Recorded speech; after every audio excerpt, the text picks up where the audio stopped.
Hello and welcome to episode 7 of The Gamer's Advocate, the E3 special, where I'm going to break down all the big news and what I experienced when I was living in LA for an entire week, taking in the Super Bowl of video games, as I like to call it. But before we jump into that, I have to go through, sadly, my predictions of E3, which, I'll let them speak for themselves, but I did not fare so well. So without further ado, let's just rip this band-aid off and get this over with.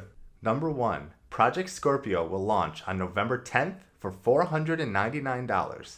While this was almost true, Project Scorpio, now known as Xbox One X, will be released on November 7th, just 3 days earlier than my prediction, at $499. So, 0.5 points.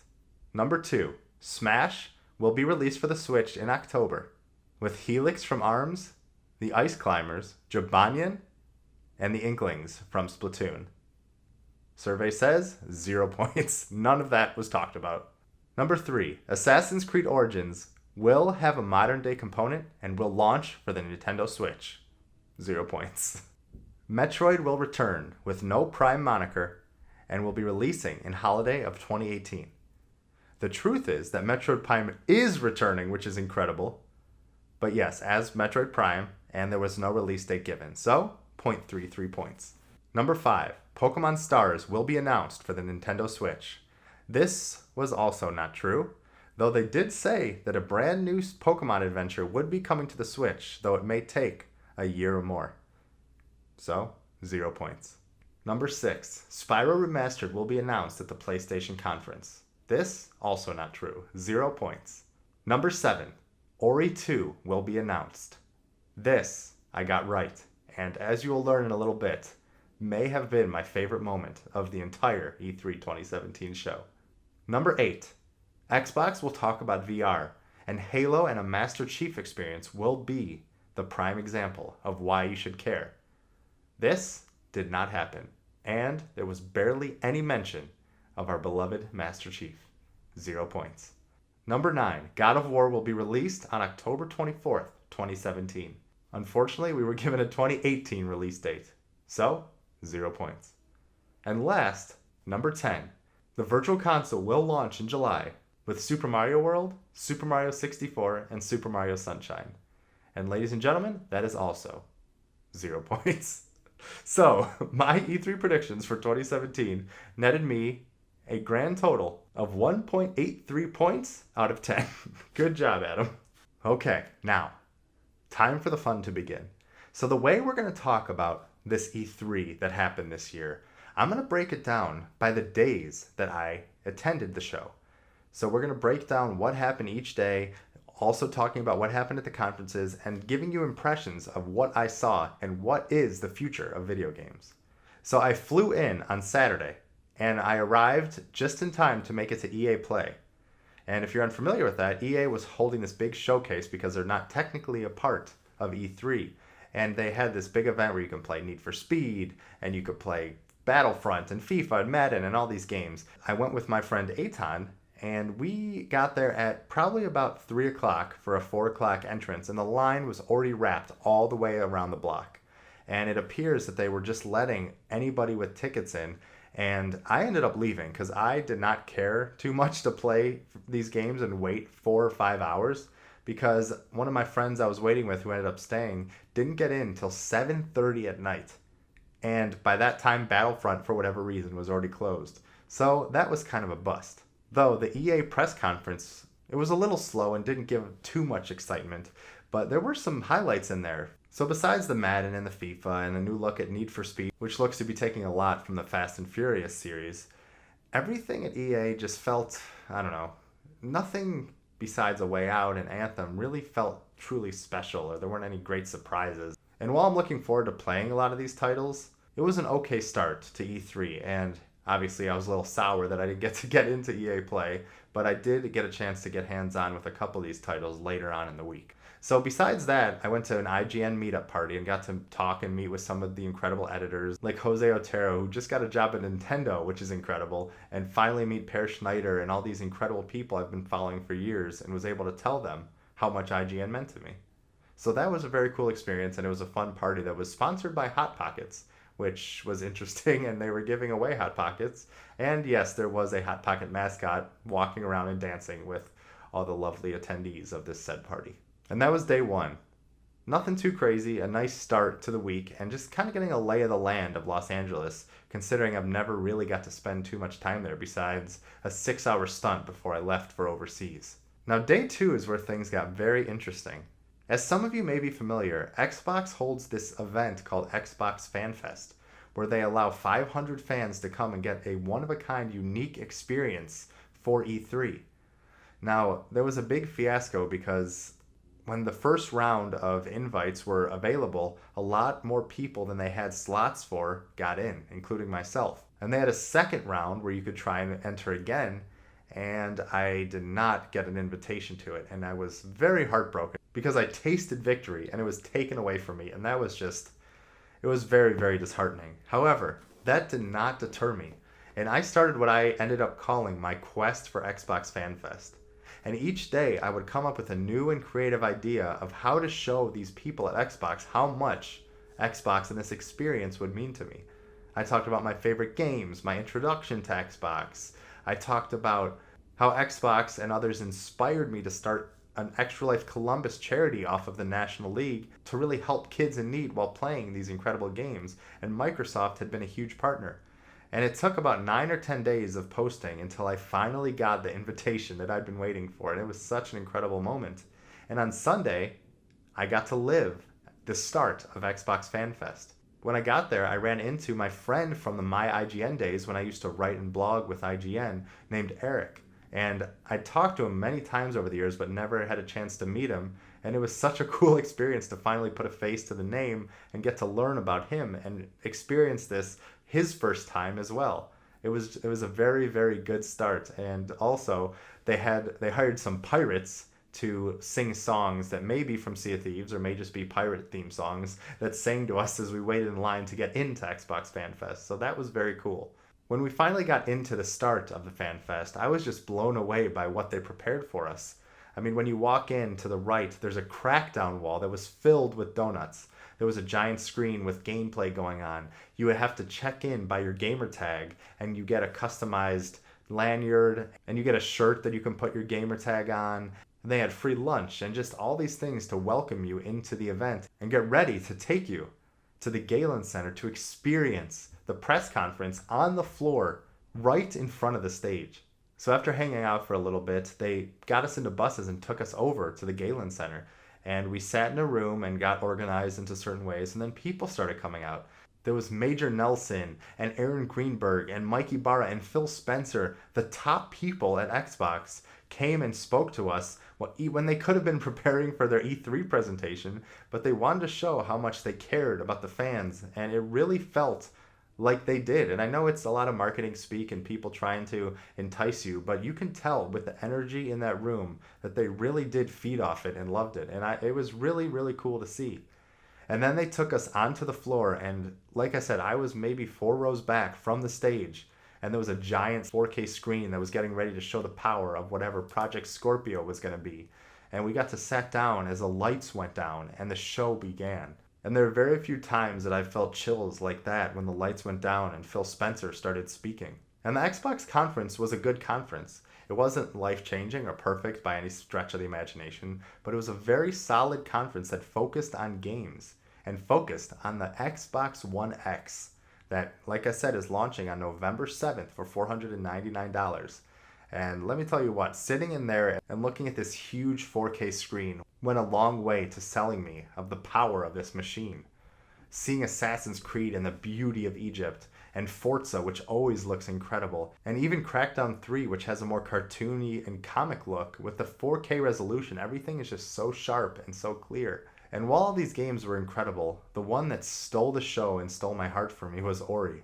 I mean, I don't think I'll ever be able to convey how, first of all, Ori and the Blind Forest is one of my favorite games of all time. And if you haven't played it, you should pause this, play it, and then come back. But Ori 2 was announced while Gareth Coker, the composer of Ori, which has incredible music, was playing a live rendition of this theme song or song from the new game. And it was such a somber and sad but beautiful trailer that set the mood for what this next game is going to be about.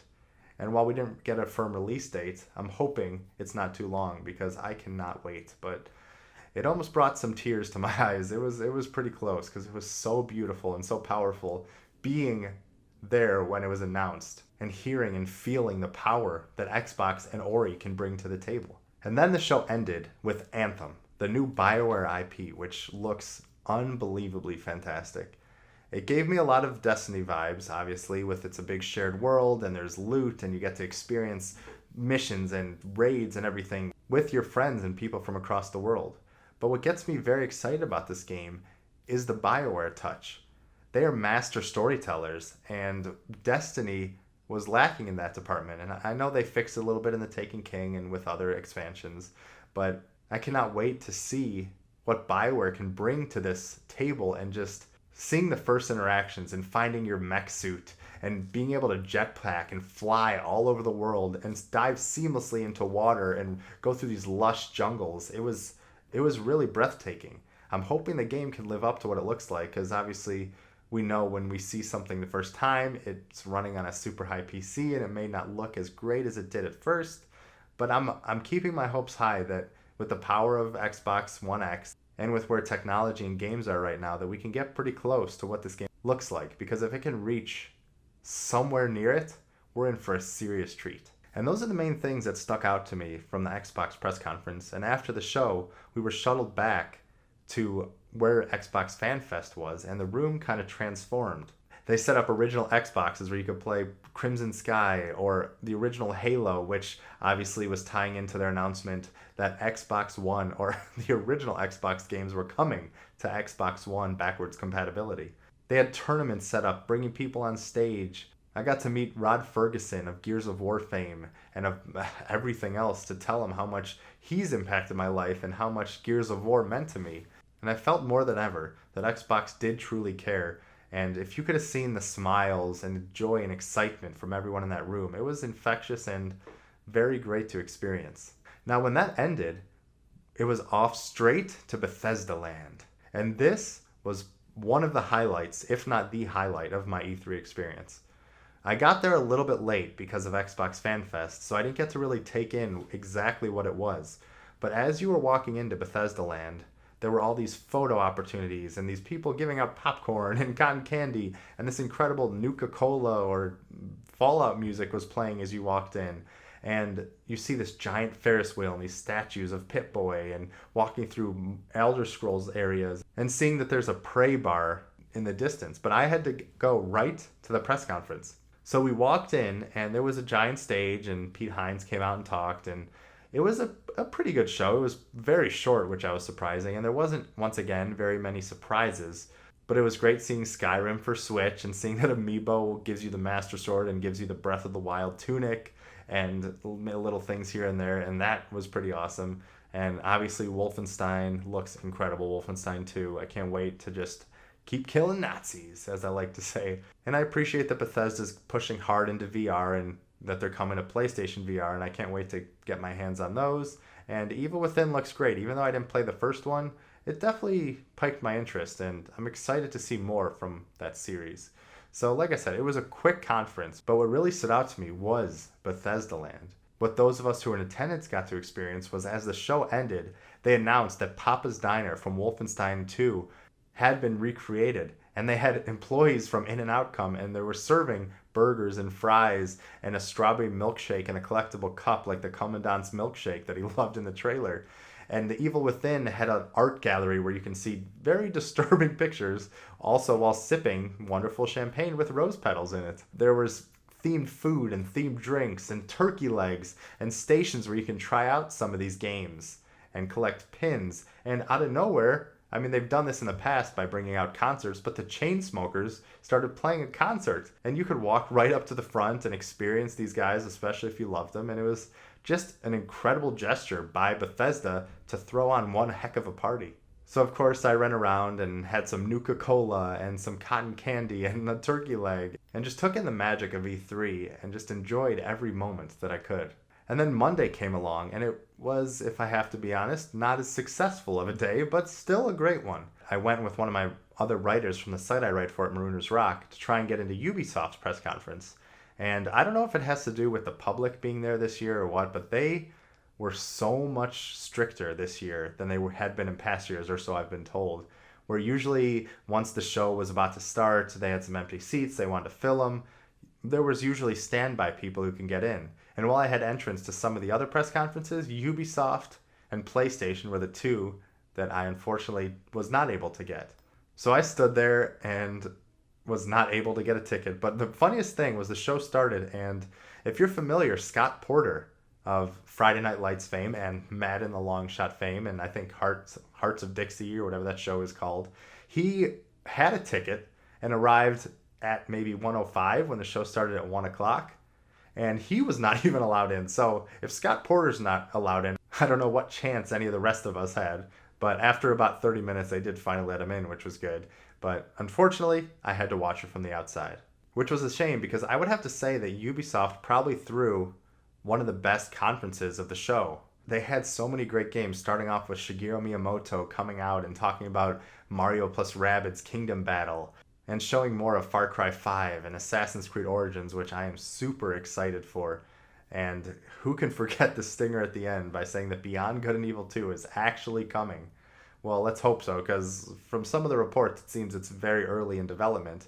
But it looks like this is going to be a prequel that kind of takes that maybe a few generations back, but gives you the opportunity to kind of explore the universe. And they showed kind of some No Man's Sky-esque concepts where you can fly up into space and explore and create your own story in this universe. And hopefully it'll tie into the original game. But that was a great thing to end it with. And it was just very well paced. And they got the developers out there to talk, which I loved. Instead of some random host or cheesy host trying to get out there and make jokes and bridge gaps between announcements, they got people to come out and really talk about their passion and love for the games. And it really showed. And after we got our badges, we headed over to PlayStation. And I tried to wait standby. And once again, they were not letting anybody in, even though in years past, apparently they had. But it ended up being okay because I got to watch the PlayStation conference with 40 or 50 super passionate, incredible fans, and we got to celebrate and enjoy the announcements together outside the show. So while we didn't get to be in there and experience all the magic and splendor of the press conference, it wasn't a terrible alternative. And to be honest, I expect big things from PlayStation because the past few years they've given us such incredible announcements as like The Last of Us 2 and Final Fantasy VII coming back and Kingdom Hearts 3 and all these incredible announcements that come out of nowhere and show that PlayStation knows what's up. But this year was a little, I don't know, normal? It wasn't bad by any stretch of the imagination. It just didn't have that special something that took your breath away. God of War looks incredible. I mean, that's one of my most anticipated games without a doubt. Seeing how Kratos got from Greece all the way over to being a part of Norse mythology and the relationship with his son and experiencing maybe some remorse from his past and trying not to have his son follow in the same footsteps as him. I can't wait to see how that story unfolds, and I think it's an incredible evolution of that character. I think it's great that they're bringing back Shadow the Colossus, even though I thought maybe it was a new one, but it is just a remake. But I'm sure that game is going to look and run incredible. And if you haven't played that, this is going to be an incredible way to experience one of the most special games that's been made. It's so unique and strong in its vision that it definitely deserves a spot on your shelf. And they showed more Detroit Become Human, which keeps looking better and better as I see of it. Made by Quantic Dream, the makers of Heavy Rain and Beyond Two Souls, which are some of my favorite, once again, experiences that I've had on the PlayStation console and gaming in general. And the conference ended with Spider-Man, which looks amazing, but didn't blow me away as much as maybe it did some other people, or it was trying to. I mean, I think it looks really fun, but it also just kind of looks like a Spider-Man game, which granted is not a bad thing at all. I was hoping for maybe a little more, and I think what I was really hoping for was the open world. I mean, it's fun to see his acrobatics and fighting enemies and trapping the thugs and seeing characters coming in and out. But what the true fun of Spider-Man, at least for me, is swinging around the city and the open world and jumping up to the highest building and jumping off and saving civilians and having random quests happen. And we didn't really get to see too much of that. There was a chase with a helicopter through the city, and you got to experience some of the wall running and the web slinging. And like I said, it looks very, very good. But I don't know. I was hoping for, once again, a little more. So as I said, PlayStation, very strong conference, and it didn't have the magic of the prior years, and that was a sad sight to see. Even though I think, for me personally, I was just sad we didn't get any more Final Fantasy VII Remake, even though that game's probably not coming out till 2057. But those took care of the press conferences, and the one event that was left before E3 itself finally opened was our Xbox Fan Fest Fan Showcase. We got shuttled back to the Galen Center and got to experience the Xbox One X and some incredible games that are running in 4K. So I got to play Assassin's Creed Origins, which I instantly fell in love with. My history with Assassin's Creed started with the beginning of the franchise, and I loved the first one and the Ezio trilogy. But with 3 and Black Flag and Unity and Syndicate, I fell off. And I think it's because they felt too samey, and I don't know, it felt like a chore finishing these games. But with them taking a year off and going to the incredible landscape of Egypt and running in beautiful 4K, I was instantly sold. And I only had about a 15-minute demo. And I didn't even try to do any of the main missions, but I was just exploring the world.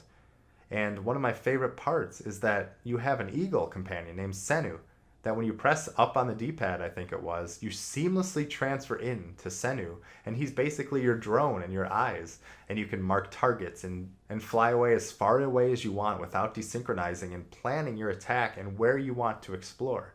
And I just loved how seamless and easy it was to do that.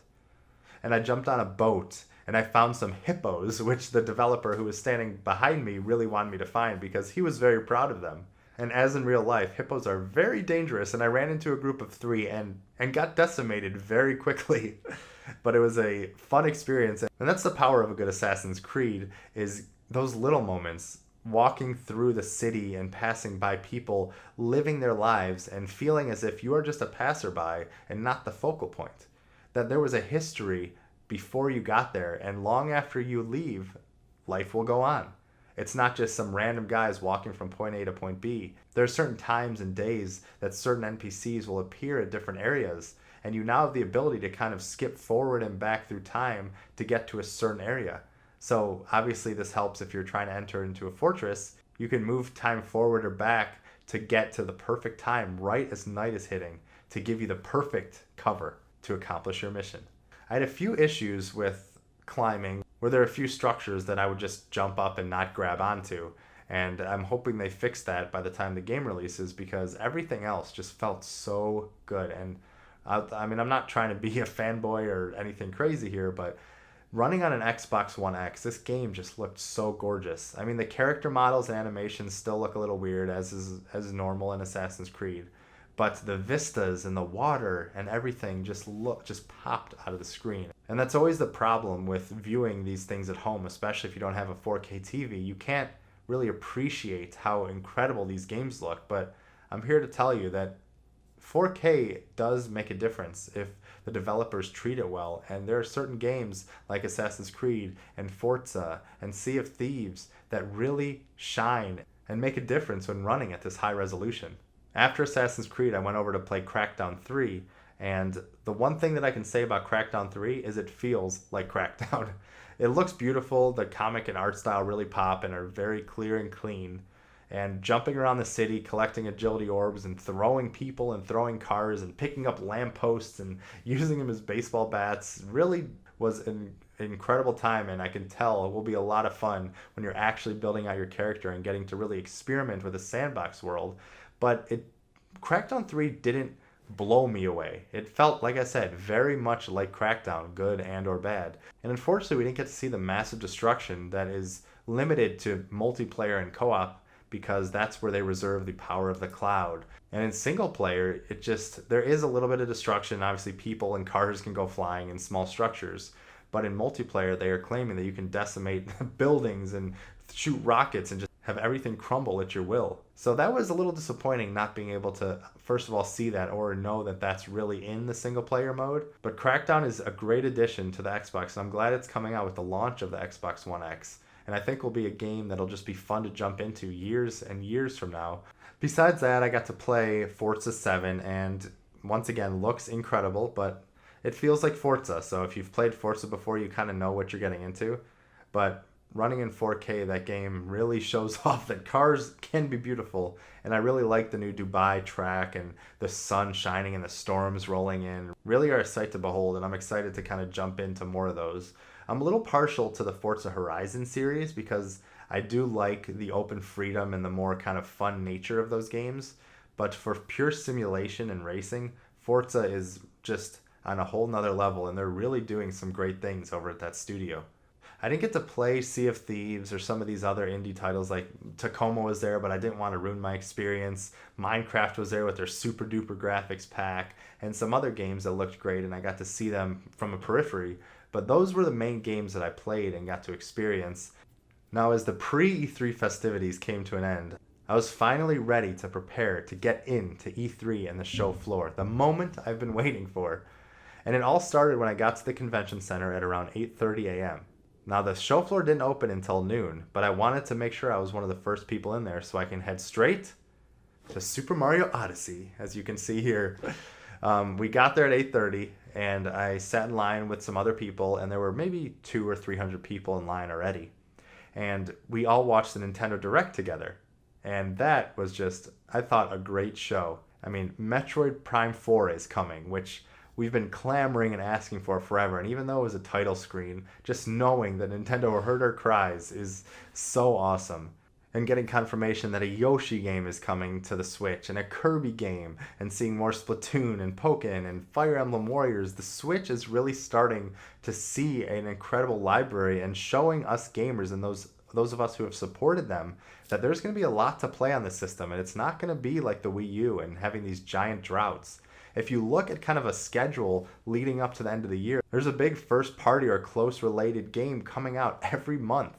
It's really a great time to be a Nintendo fan, and it's only the start. And I think with the continued success, we're going to start seeing more third-party developers jump onto the success of the Switch because there's a lot of buzz around it. And I know this is a bold statement, but I think it is one of the best consoles Nintendo's ever made, and personally might be one of my favorite of all time when it's all said and done. Now, they also announced that Pokemon is coming to the Switch, and it's going to be a brand new experience. So it appears that Pokemon Stars is not in the cards, but we'll get a tailor-made experience for the Nintendo Switch.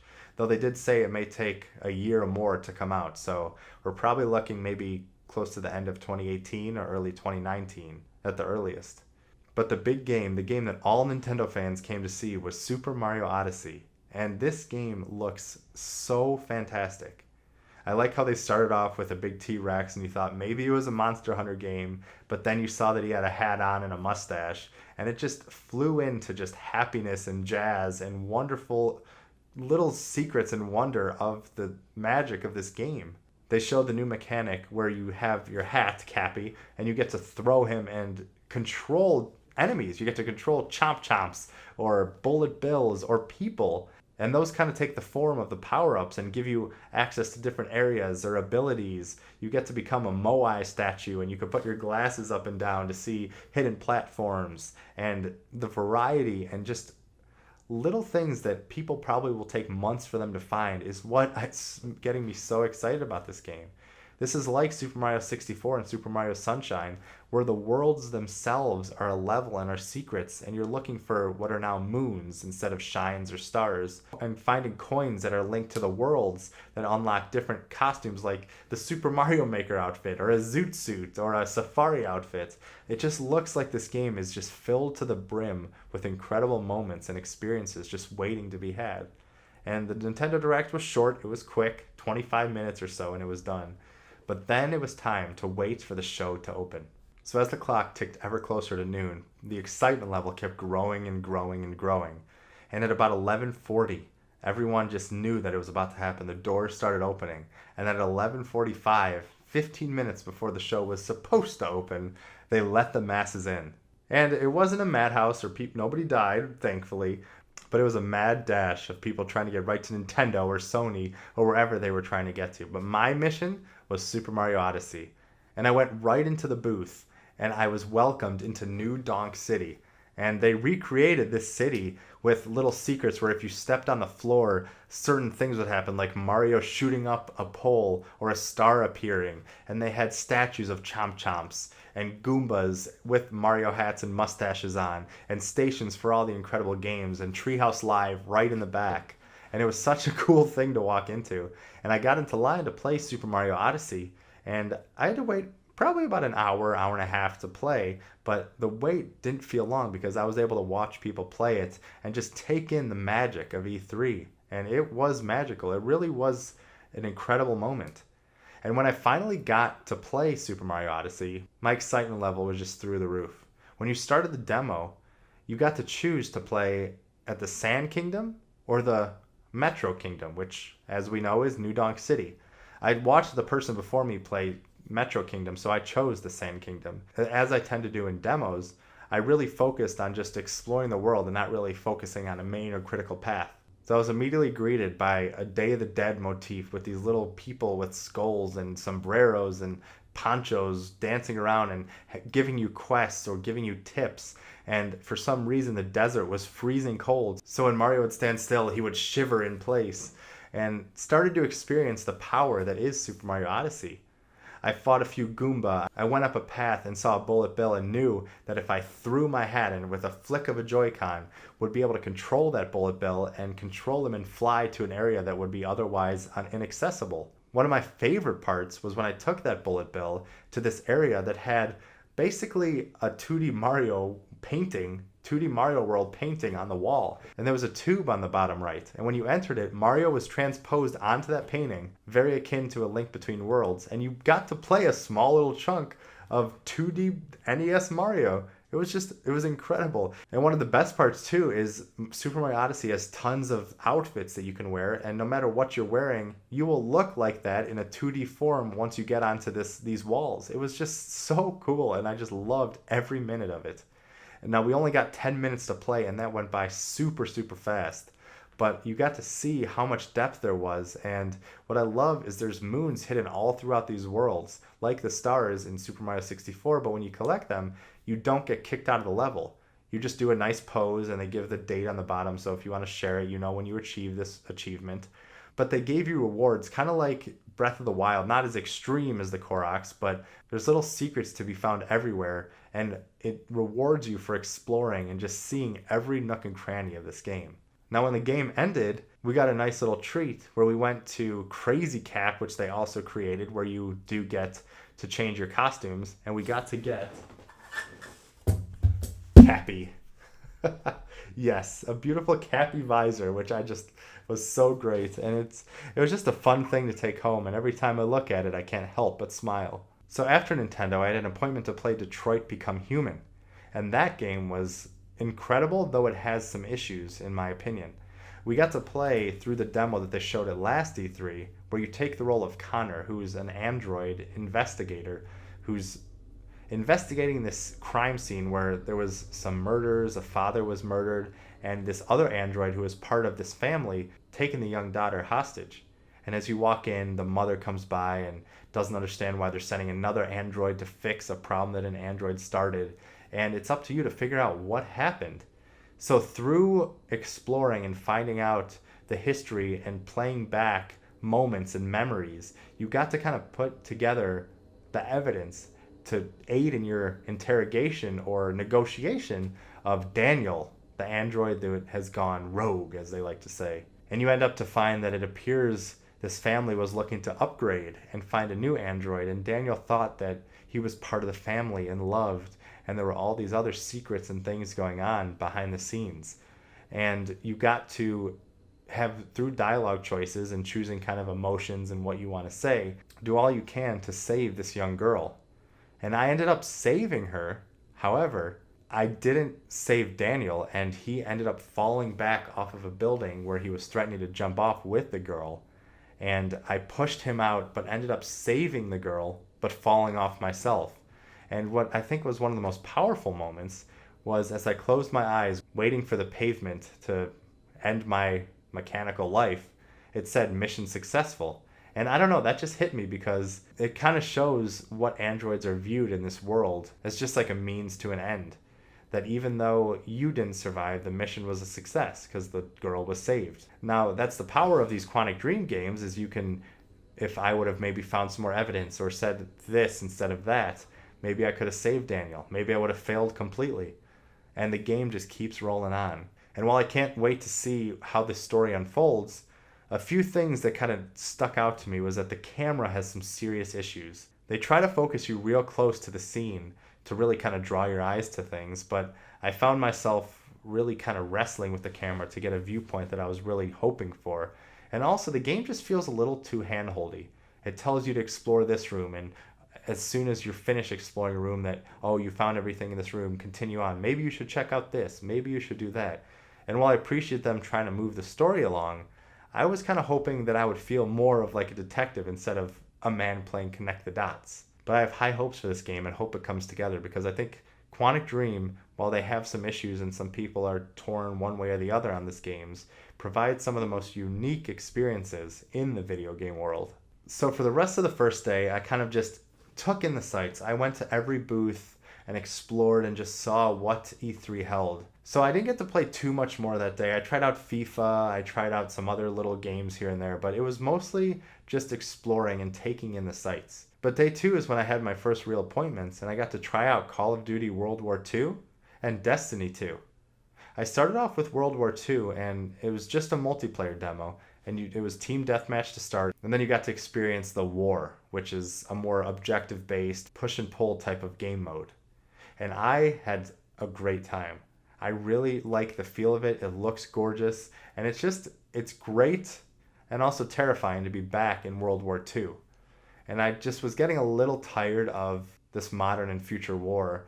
And I don't know, there's something about World War II, and it may be because my family, some members of my family were a part of World War II, and it just feels so real, that made this game just so much more compelling. And like I said, we haven't seen these games in a while. And when I first started and I was going through these German trenches, not knowing what was around each corner, and finally getting a kill streak and calling in a strafing run on a plane, it just felt so good and gratifying. And I'm very, very excited for World War II.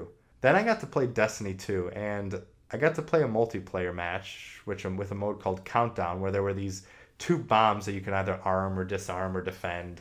And while I had a great time, because Destiny is fun and I loved the original one, it felt just like Destiny. I could not tell you that I was playing a different game. I mean, the HUD looked a little different. Sure, it's a new game mode, like the guns were a little switched here and there, but it felt so much like Destiny. I was just sitting there hoping for more. I mean, I don't know what I was hoping for, because I know they can't radically change the game, and I'm sure we'll start to see that once we play the strikes and the missions, but it felt so similar to the original Destiny. I was just really in shock. That being said, it was very fun, and our team did pretty well, so that didn't hurt it either. But I don't know, I was hoping for a little more from Destiny, and even from the menus and the loading screens and the end of battle screens, everything looked very, very similar. So once again, the rest of the day, I got to play Mario plus Rabbids Kingdom Battle. And it is Mario meets XCOM with a cute layer on top of it. And I, once again, love this game. I think it's going to be a very, very fun addition, especially being on the Switch and being portable. It just has this charm to it that not many games have, and it is so colorful, which I think really helped the presentation. And there's a lot of depth to it too. I mean, I got to control Mario and Peach Rabbit and Luigi Rabbit, and you choose where you want to move. But if you have a friend in front of you and you choose another character, you can move to that character, launch off of them to flank an enemy, move and attack like a little sliding attack as you move through an enemy, and get to this warp pipe and get to another part of the battle area, hide behind cover, and attack all in one turn. There's a lot of strategy and depth because each character has their own special abilities. They have different weapons you can level up, and it's a very fun introduction, I think, to the tactical strategic RPG that I think will turn on a lot of people. And they even have an overworld where you're kind of being led by this Roomba bunny robot thing, and you get to go through the world, and there's little puzzles like collecting 8 red coins in a certain time limit, and collecting all these coins and different events similar to other Mario games, and there's rabbits hanging out and being lazy and causing mischief that cause for some funny chuckles. So we'll see where the story goes, and if the rabbits get a little too grating, because obviously, as you may have heard, the Peach Rabbit loves to take selfies and loves to just kind of be obnoxious. But in the short demo I had, which was about 20 minutes, I was not annoyed and I was just enamored. I'm very excited for this game, and I think it's another unique addition to the wonderful Nintendo Switch. Now, speaking of Nintendo, I did not have an appointment for Nintendo. I was told that maybe I would on Thursday, but I never got confirmation for it. But that didn't stop me, and I would go to the Nintendo PR booth on the hour every hour to show them my face and tell them how serious I was and how much a Nintendo appointment would mean to me. And the second day was no different. I kept asking if there was anything available. Nothing, nothing, nothing. But they started to get to know me. And at the end of the night, I gave them a little PDF document showing how much this would mean to me and my history with Nintendo and some pictures and all that wonderful stuff, and told them that, you know what, you may be busy, you may throw this away, but I just want to show you how serious I am about getting an appointment. On day 3, I finally got my wish. I went, it was probably the third time I went to visit them, and they looked at me and they were like, Adam, is that you? Come here. And so they called me over and said that I had an appointment at 2:30, and I almost fainted. I mean, this was the reason that I came to E3, and I achieved my goal and my dream of having an appointment with Nintendo, and that happened at 2:30. But before we get into my Nintendo appointment, I want to talk about how I got this shirt. And this is why when you go to these conventions, you have to be very observant, because there's little secrets and ways you can kind of make the experience a little better for you. Because on day 3, when the show started, tons of fans rushed right to play Mario. They waited in line, they wanted to play on the big screen on the TV, and within a couple minutes, the line was 2, 3, 4 hours long for you to want to play Super Mario Odyssey. However, at the Nintendo booth, on the side, they had little benches with guys or girls dressed up in nice suits and zoot suits like Mario can change into the game. And they had the handheld mode, just a Switch tablet sitting on the bench. So on the third day, I walked right around the crowd, walked right around, and there was a Switch just sitting on the bench. Sat down and started playing Super Mario Odyssey. It wasn't on the TV, but it was on handheld, which, you know what, I'll probably be playing a lot of Super Mario Odyssey on that anyway. And then when I was playing, some guy came over to me, handed me this passport and said, since you're one of the first 5 people to play the station, you get a chance to win a shirt, an exclusive shirt, that if you play 5 out of the 8 games at the Nintendo booth, you get to redeem. So not only did I get to play Mario without waiting, but I had a chance to get that shirt, which, as you can see here, I got. It's awesome, and it's something that I will cherish forever, because it's a shirt that I earned and I got from my first E3. So after I played that and then it confirmed my appointment with Nintendo, I had an appointment with Sony and got to go into their PR booth, into their private area, and got to try out, got to play Detroit again, got to see Knack and GT Sport and Everybody's Golf, which were good games. And they had some VR stations set up, and I tried Star Child. And I didn't know too much about this game going in, but basically it's a platformer that you play in VR and you're kind of this omnipotent god that's looking down. And the developer encouraged me to kind of look around. And you could look everywhere and get right up close to the protagonist, or look into the grass or into the plants. There were bugs and aliens flying around, and if you put your head in their path, they would zoom across and they would kind of separate. And it was a very, very cool experience that I'm very intrigued to see more, because that's what VR can offer. Because while the game's platforming wasn't anything too special, being able to see it from this viewpoint and from this angle and kind of get a different perspective was something that I'm actually still thinking about today, and I really, really enjoyed. So keep your eye on Star Child if you haven't before. So that was cool to experience it and speak to some developers of games that I've loved, but I couldn't spend too much time because I had to get over to Nintendo. So I walked in and I checked in, and I had the guy who was leading my booth tour named Chad, and he walked me up to the second level where I got a private station to play another half hour of Mario, which I loved.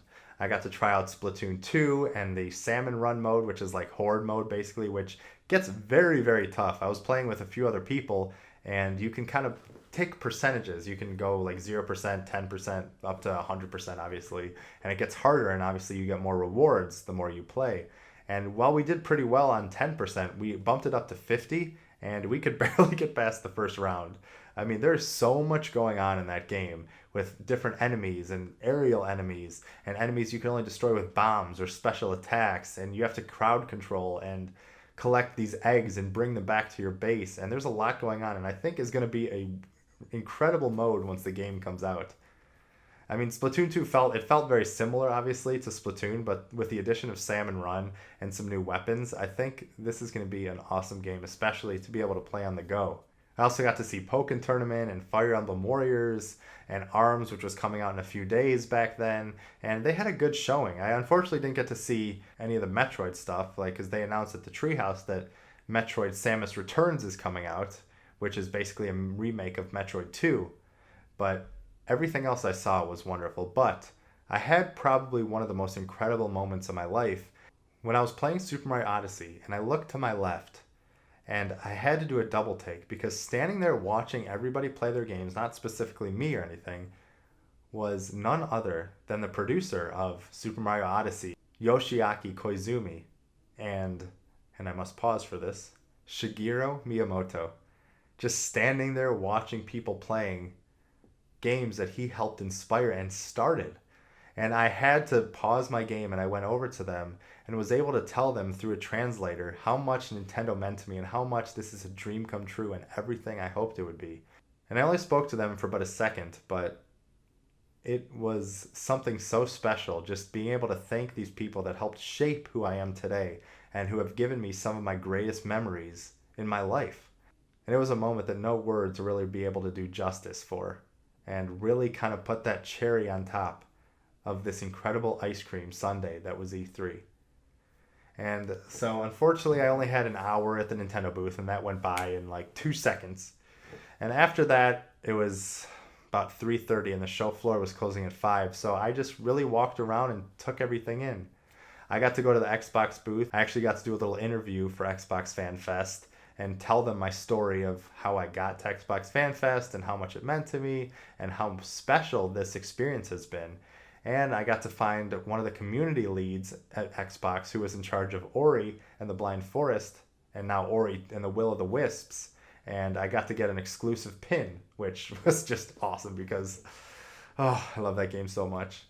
And at the end, I went over to the Square Enix booth and just was watching some Final Fantasy and realized there was only 15 minutes left of the show, and I sprinted back to Nintendo and got to spend the last 15 minutes in New Donk City with some of the most passionate and incredible fans in the world. And as the show ended, it was tough for me to leave, and I tried to stay as long as I could and take in everything that I had because this trip went by in an instant. But as I was standing in New Donk City and looking back at my week, I just knew that it was a successful one and it lived up to everything I could have imagined. And E3 was a dream that I had, and one that actually lived up to what I hoped it would be. And that, my friends, is my E3 story. I'm sorry if it went a bit long, but there's so much to talk about, and there's even more stories to tell that I hope to share with you over the next few months and years. But just know that if you ever get the chance to go to an E3, you should not hesitate, because there's something truly special, especially if you love this industry and this medium, of being surrounded by incredible fans and incredible people who are so passionate about this and experiencing the magic of these games firsthand. I cannot recommend it enough, and I really hope that I'll be able to get back to E3, hopefully next year or in the near future. So yeah, like I said, that ends episode 7 of The Gamer's Advocate. But I want to hear your E3 stories. Were you at the show, or were you just watching the magic unfold at home? What were your favorite moments? What games didn't show up that you wish were there? Like for me, Final Fantasy VII Remake, Kingdom Hearts 3, and Shenmue 3. What took your breath away and are you so excited for in the future of video games? I know in this day of social media and all these conventions and different events going on to announce games, it can feel like we're having some new big announcement every week, but there's something special about E3, and I still find it very important to the industry in a time where all eyes are on our incredible world. So I hope you enjoyed my journey and my dream of E3 and achieving something that I've been striving for since I was but a wee little lad. So like I said, let me know your favorite moments, your thoughts, your comments. Send them to Adam@thegamersadvocate.com. Tweet at me at Adam Bankhurst or the Gamers Advocate at Gamers Advocate. Subscribe and comment below. Like us and rate us on iTunes. Like us on Facebook. Become a part of the Gamers Advocate family. And let's continue to help this thing grow and become something truly special. So once again, I can't thank you enough for joining me this week. And I hope you have a great day and or night. Thank you.